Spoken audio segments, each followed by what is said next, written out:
Їдемо ми на візочку, на гостини до лісочка.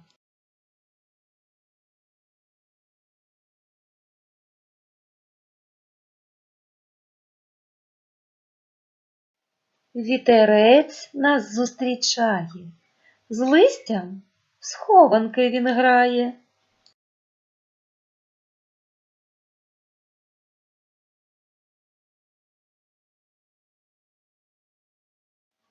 Дятел стукає в цю мить. Ось послухай, як звучить.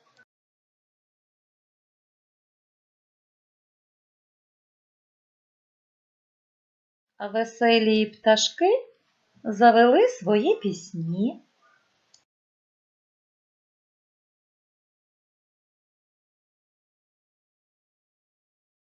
На гілці пілочка сидить, горішки з'їсти їй кортить.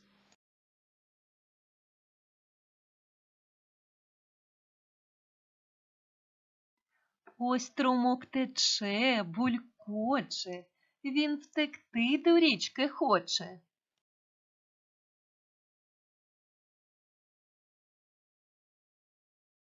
Дуже довго їхали, нарешті ми приїхали.